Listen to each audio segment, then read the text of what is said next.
দিয়ে দিয়েছি আলুটা। প্রথম থেকে চালু করতে পারি। আমার এদিকে পাঁচটা সিদ্ধ করা হয়ে গেছে। এই যে পাঁচটা সিদ্ধ হয়ে গেছে। এরপরে আমি কড়াইতে তেল দিয়ে আলু দিয়ে দিয়ে নেবো। কী বলতো, আমার আলু দিয়ে না পাস্তা খেতে খুব বেশি ভালো লাগে। তাই এদিকে আলুটা দিয়ে দিয়েছি, একটু নেড়ে চেড়ে নিয়েছি। বেশি নাড়ার দরকার নেই, আলুটা একটু মোটা মোটা দিয়েছি যাতে লেগে না যায়। দেখতেই পাচ্ছ তোমরা, দেখো আলুটাও দিয়ে দিয়েছি। এরপরে তোমার আলুটা একটু ভাজা হয়ে গেলে পেঁয়াজ দেবো। এটা হচ্ছে আমার স্টাইলের পাস্তা।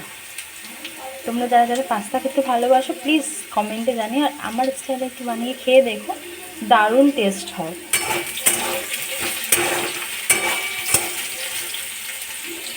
এর মধ্যে দিয়ে দিয়েছি এবার পেঁয়াজটা। যেহেতু ক্যামেরা ধরার কেউ নেই, আমার একাই করতে হচ্ছে, সেজন্য আমি দেওয়ার পরে তোমাদেরকে দেখে চলো এটাকে নেড়ে নেওয়া যাক। এবার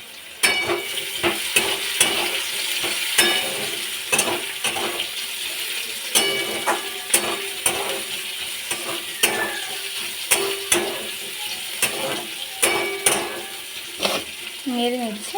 এবার এর মধ্যে দিয়ে দেবো তোমার লঙ্কা। লঙ্কাটা আমি একটু বড় বড় করে কেটে নিয়েছি, তোমরা চাইলে ছোটো করেও কেটে নিতে পারো। আমি একটু লঙ্কা বেশি করে দেবো, কারণ একটু ঝাল ঝাল পাস্তা ভালো লাগে আমার।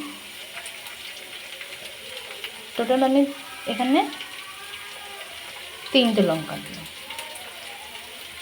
আচ্ছা, লঙ্কাটাও দেওয়া হয়ে গেল।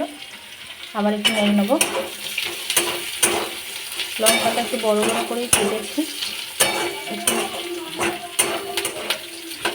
ঝাল ঝাল হলে ভালো লাগে। আমি আজকে এখানে ভেজ পাস্তা করছি না, আমি আজকে এখানে এগ পাস্তা করব।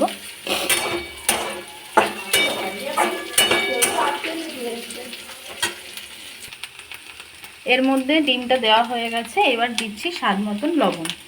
তোমরা তোমাদের স্বাদ মতন লবণ দিয়ে নেবে। লবণ দেওয়া হয়ে গেছে, আমি এবার এটাকে নেড়ে নেব। তোমরা চাইলে এর মধ্যে ম্যাগি মশলাও ইউজ করতে পারো। আমি একটু ম্যাগি মশলার মধ্যে দেবো যাতে টেস্টটা আরও ভালো আসে। তোমরা একটু অ্যাডজাস্ট করে নিও বন্ধুরা, কারণ আমার ক্যামেরাম্যান ভীষণই বাজে, ঠিক করে ধরতে পারে না। লাভ মশা ছেঁকে দে, অন্ধকার লাগে।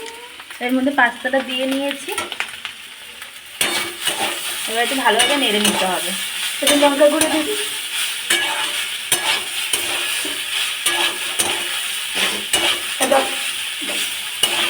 মশা ছেঁকে দে। আমার পাস্তা কমপ্লিট। এর মধ্যে আমি ম্যাগি মশলা আর টমেটো কেচাপ অ্যাড করেছি, দেখে বুঝতেই পারছো। দেখো কালারটা কি সুন্দর স্পাইসি স্পাইসি এসছে।